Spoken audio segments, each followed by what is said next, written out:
பெண்கள் எல்லாம் தலைய வலிச்சு சீவி எண்ணெய் வச்சு முழுன்னு இந்த ஜடைய பின்னல் போட்டு கீழே ஜடை குஞ்சலம் வச்சு அவ்வளோ அழகா அவங்கள அலங்கரிச்சுப்பாங்க.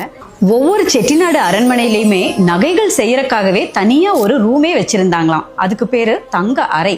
ஸோ அதுல நல்ல தலை சிறந்த கலைநயம் மிக்க பொற்கொள்ளர்களை வச்சு தட்டான்னு சொல்றாங்க.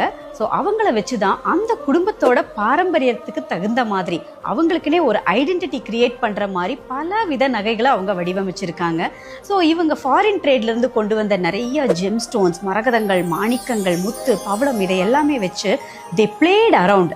அவங்களுக்கு என்னெல்லாம் தேவையோ தலையிலிருந்து கால் வரைக்கும் நெத்தி சுட்டி, தலை சாமான், ஜடவில்லை, குஞ்சலம், நத்து, ஜிமிக்கி, மாட்டல், வங்கி, ஒட்டியானம், அட்டிகை, ஆரங்கள், கால் கொலுசு, மெட்டி வரைக்கும் அத்தனையுமே எக்ஸ்க்ளூசிவா இப்போ வரைக்கும் ஒரு மியூசியம்ல வைக்கக்கூடிய அளவுக்கு அவ்வளோ நேர்த்தியா